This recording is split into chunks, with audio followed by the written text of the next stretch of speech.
வணக்கம் மக்களே. இந்த வீடியோவில் நம்ம பாஸ்போர்ட் ரெனியூவல் எப்படி பண்ணுறதுன்னு பார்க்க போகிறோம். அதை ரீஇஷ்யூன்னு சொல்லுவாங்க. வாங்க அதை எப்படி பண்ணலான்னு பார்க்கலாம். பாஸ்போர்ட் சேவா வெப்சைட் போய்க்காங்க. நான் அதோட லிங்க் டிஸ்கிரிப்ஷன்லேயே கொடுக்கல.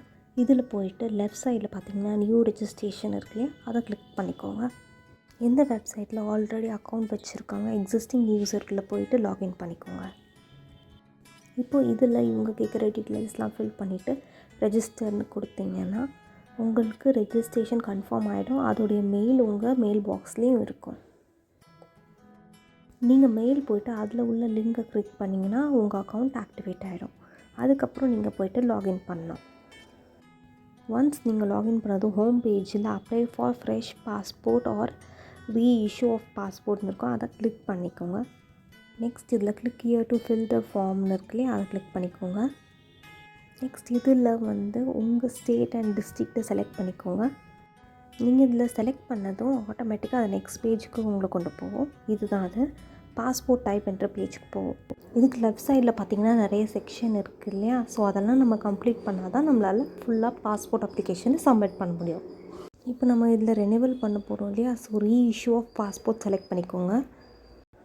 செலக்ட் பண்ணதும் உங்களுக்கு ரீசன் கேட்கும். அதில் வேலிடிட்டி எக்ஸ்பயர்டு வித்தின் 3 years கொடுத்துக்கோங்க. கொடுத்துட்டு அப்ளிகேஷன் டைப் நார்மல்னால் நார்மல், இல்லை தக்கால்னா கொடுத்துக்கோங்க. நெக்ஸ்ட்டு புக்லெட்டும் எத்தனை பேஜஸ் வேணுன்றதை செலக்ட் பண்ணிவிட்டு நெக்ஸ்ட் கொடுத்துக்கோங்க. அடுத்த செக்ஷன் போயிடுச்சு அப்ளிகண்ட் டீட்டெயில்ஸ், அதாவது உங்கள் பர்சனல் இன்ஃபர்மேஷன். ஸோ அதில் எல்லாம் ஃபில் பண்ணிவிட்டு கீழே அக்ரின்றதில் எஸ் கொடுத்துட்டு நெக்ஸ்ட் கொடுத்துக்கோங்க. Next section family details. Left சைடில் பார்த்தீங்கன்னா நீங்கள் எதெல்லாம் கம்ப்ளீட் பண்ணிங்களோ அது க்ரீன் கலர் டிக் மார்க் வந்துடும். இதில் நீங்கள் கண்டிப்பாக father, mother and spouse name கொடுத்துருக்கணும். இதெல்லாம் ஃபில் பண்ணிவிட்டு நெக்ஸ்ட் கொடுத்துக்கோங்க. நெக்ஸ்ட் ரெசிடென்ஷியல் அட்ரஸ், அதில் உங்கள் இன்ஃபர்மேஷன் எல்லாம் ஃபில் பண்ணிவிட்டு நெக்ஸ்ட் கொடுத்துக்கோங்க. இதுக்கு நீங்கள் ப்ரூஃப் சப்மிட் பண்ணணும். ஸோ அதோடைய என்னென்ன அக்செப்டபிள் டாக்குமெண்ட்ஸ்ன்றது லிஸ்ட்டு கொடுத்துருக்காங்க. ஸோ அதுக்கேற்ற மாதிரி நீங்கள் டாக்குமெண்ட் ரெடி பண்ணிக்கலாம். இதுதான் அந்த லிஸ்ட். இது கொடுத்துட்டு ஐ அக்ரி ஓகேன்னு கொடுத்துட்டிங்கன்னா திருப்பியும் கன்ஃபர்மேஷன் கேட்பாங்க. அதுக்கு ஓகே கொடுத்துக்கோங்க. நெக்ஸ்ட் செக்ஷனில் எமர்ஜென்சி கான்டாக்ட் கேட்பாங்க. அந்த டீட்டெயில்ஸ்லாம் ஃபில் பண்ணிவிட்டு நெக்ஸ்ட் கொடுத்துக்கோங்க. நெக்ஸ்ட் செக்ஷனில் ப்ரீவியஸ் பாஸ்போர்ட் டீட்டெயில்ஸ் கேட்டிருப்பாங்க. அதில் உங்கள் ஓல்டு பாஸ்போர்ட் நம்பர் கொடுத்துக்கோங்க. Date of issue and expiry date கொடுத்துட்டு ப்ளேஸும் கொடுத்துட்டிங்க. நெக்ஸ்ட்டு ஃபைல் நம்பர் அது எதுவும் நம்ம கொடுக்கணுன்னு அவசியம் இல்லை. நெக்ஸ்ட்டு பார்த்திங்கன்னா டீட்டெயில்ஸ் ஆஃப் ப்ரீவியஸ் பாஸ்போர்ட் அதை கேட்டிருக்காங்க இல்லைங்களா. அதில் நாட் அவைலபிள்னே கொடுத்துக்கோங்க. ஏன்னா அவைலபிள் கொடுத்தா வேறு ஏதோ டீட்டெயில்ஸ்லாம் கேட்குது, அது நம்மக்கிட்ட இருக்காது. ஸோ நாட் அவைலபிள்னே கொடுத்துக்கோங்க. இதெல்லாம் கொடுத்துட்டு நெக்ஸ்ட் கிளிக் பண்ணிக்கோங்க. நெக்ஸ்ட்டு செக்ஷனில் அதர் டீட்டெயில்ஸ் கேட்டிருப்பாங்க. இதில் கிரிமினல் ஆர் கோர்ட் கேஸில் இன்வால்வ் ஆகிருக்கீங்களா, அது ரிலேட்டட் கொஷின்ஸ் இருக்கும். அதுக்கெல்லாம் பார்த்துட்டு நீங்கள் ஆன்சர் செலக்ட் பண்ணிவிட்டு நெக்ஸ்ட் கொடுத்துக்கோங்க. நெக்ஸ்ட்டு செக்ஷன் என்னென்னா பாஸ்போர்ட் ப்ரிவ்யூ மாதிரி இருக்கும். ஸோ நீங்கள் கொடுத்த இன்ஃபர்மேஷன் வச்சு டம்மி பாஸ்போர்ட் மாதிரி ஃபில் பண்ணியிருப்பாங்க. அதில் எல்லாம் உங்கள் இன்ஃபர்மேஷன் எல்லாம் கரெக்டாக இருக்கான்னு ஒரு வாட்டி செக் பண்ணிக்கோங்க. கரெக்டாக இருந்துச்சுன்னா நெக்ஸ்ட் கொடுத்துக்கோங்க. நெக்ஸ்ட்டு செக்ஷனில் செல்ஃப் டிக்ளரேஷன் இருக்கும். அதில் ப்ரூஃப் ஆஃப் பர்த்தும் ப்ரூஃப் ஆஃப் அட்ரஸும் கேட்பாங்க. ப்ரூஃப் ஆஃப் பர்த்துக்கு PAN card and proof of அட்ரஸ்க்கு ஆதார் கார்டு கொடுத்துக்கலாம். இப்போ நம்ம செலக்ட் பண்ண ப்ரூஃபு நம்ம அட்டாச் பண்ணணும் இல்லைங்களா. இப்போது இது புது மெத்தட் கொண்டு வந்திருக்காங்க. என்னென்னா டிஜிலாக்கர் மூலமா டீட்டெயில்ஸ் ஃபெச் பண்ணி அது வெரிஃபை பண்ணிக்கும். ஸோ அதை பண்ணுறதுக்கு இங்கே ரைட் சைடில் கிராண்ட் டிஜிலாக்கர் ஆக்சஸ் இருக்குது இல்லைங்களா, அதை கிளிக் பண்ணிக்கோங்க. கிளிக் பண்ணிங்கன்னா இந்த பேஜ் வரும். நம்ம இந்த அக்கௌண்ட்டுக்கு mobile number, user name, Aadhaar use பண்ணி லாகின் பண்ணிக்கலாம். ஆதார் நம்பர் கொடுத்துட்டா நம்மளுடைய ரெஜிஸ்டர்ட் மொபைல் நம்பருக்கு ஓடிபி வரும். ஸோ அதை கொடுத்து நம்ம லாகின் பண்ணிக்கலாம். நீங்கள் சப்போஸ் செக்யூரிட்டி பின் செட் பண்ணலன்னா செக்யூரிட்டி பின் 6 digit போட்டு செட் பண்ணிக்கோங்க. ஸோ தட் நெக்ஸ்ட் டைம் நீங்கள் அதை யூஸ் பண்ணிக்கலாம். லிஸ்ட் ஆஃப் டாக்குமெண்ட் காட்டும். நம்ம எந்த டாக்குமெண்ட்டை ப்ரூஃபாக காட்டணும்னு நினச்சோமோ அதை செலக்ட் பண்ணிவிட்டு அலோவ் கொடுத்துக்கோங்க. அலோவ் கிளிக் பண்ணதும் இந்த பேஜுக்கு வரும். இங்கே ஃபெச் ஃப்ரம் டிஜிலாக்கர் கொடுத்துக்கோங்க.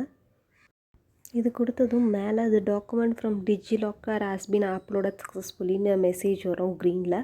அப்படின்னா அது வந்து அந்த டாக்குமெண்ட்டை அதுலேருந்து எடுத்துக்கும். ஸோ நெக்ஸ்ட் சப்மிட் ஃபார்ம்னு கிளிக் பண்ணிக்கோங்க. இந்த பேஜ் வரும். ஸோ உங்கள் அப்ளிகேஷன் வந்து சக்ஸஸ்ஃபுல்லி சப்மிட் ஆகிடும். இப்போ நம்ம இங்கே பே பண்ணி அப்பாயின்மெண்ட் ஷெட்யூல் பண்ண போகிறோம். ஸோ அதுக்கு அந்த ஃபர்ஸ்ட் ஆப்ஷன் செலக்ட் பண்ணிக்கோங்க. இங்கே ஆன்லைன் பேமெண்ட்டில் எஸ்பிஐ ஆப்ஷன் காட்டுது, அதை செலக்ட் பண்ணிவிட்டு நெக்ஸ்ட் கொடுங்க.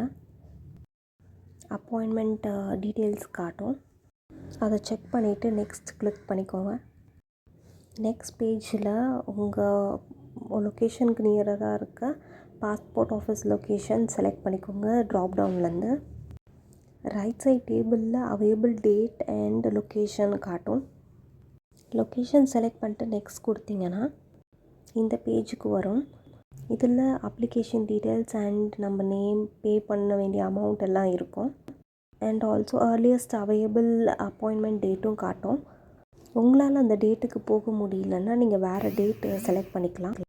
வேறு அவைலபிள் டேட்ஸ் க்ரீன் கலரில் ஹைலைட் ஆகிருக்குங்க, அதுலேருந்து ஒன்று செலக்ட் பண்ணிவிட்டு பே அண்ட் புக் அப்பாயின்மெண்ட் கொடுத்துக்கோங்க. ஒன்ஸ் நீங்கள் ஆன்லைன் பேமெண்ட் முடித்ததும் உங்கள் அப்பாயின்மெண்ட் கன்ஃபர்மேஷன் வந்துடும். அது இப்படி தான் இருக்கும். நம்ம முன்னாடி பண்ணும்பொழுது எஸ்எம்எஸ் அப்டேட்டுக்கு ஓகே கொடுத்துருந்தோம் இல்லைங்களா? ஸோ உங்கள் அப்பாயின்மெண்ட் டீட்டெயில்ஸ் எல்லாம் வந்து எஸ்எம்எஸ்ஸாகவும் உங்களுக்கு வந்துடும். அதை நீங்கள் போகும்பொழுது பாஸ்போர்ட் ஆஃபீஸில் காட்டலாம் செக்யூரிட்டிக்கிட்ட. அப்படி இல்லைனா இங்கே வந்து பிரிண்ட் அப்ளிகேஷன் ரெசிப்ட் இல்லைங்களா, இதை கொடுத்து நீங்கள் பிரிண்ட் அவுட் கூட எடுத்துக்கலாம். நீங்கள் அப்பாயின்மெண்ட் டேட் அப்போ போகும்பொழுது நீங்கள் ப்ரூஃபாக சப்மிட் பண்ண டாக்குமெண்ட்ஸு கையில் எடுத்துக்கோங்க. இதுக்கும் உங்கள் coloured passport size photo 2 copies எடுத்துக்கோங்க. சப்போஸ் நீங்கள் ஷெட்யூல் பண்ண அப்பாயின்மெண்ட் டேட்டுக்கு உங்களால் போக முடியலன்னா நீங்கள் அகெயின் அந்த அக்கௌண்ட் லாகின் பண்ணி நீங்கள் ரீஷெட்யூலும் பண்ணிக்கலாம். உங்களால் டோட்டலி 3 டைம்ஸ் ரீஷெட்யூல் பண்ண முடியும் இந்த அப்பாயின்மெண்ட்டை. நீங்கள் லாஸ்ட் மினிட்ல பண்ணால் கூட உங்களால் பண்ணிக்க முடியும் ரீஷெட்யூல். ஐ ஹோப் இந்த வீடியோ உங்களுக்கு யூஸ்ஃபுல்லாக இருந்திருக்கும் நம்புகிறேன். இந்த மாதிரி யூஸ்ஃபுல் கான்டென்ட்க்கு என் சேனலை சப்ஸ்கிரைப் பண்ணி வச்சுக்கோங்க. நெக்ஸ்ட் வீடியோ பார்க்கலாம். பாய்.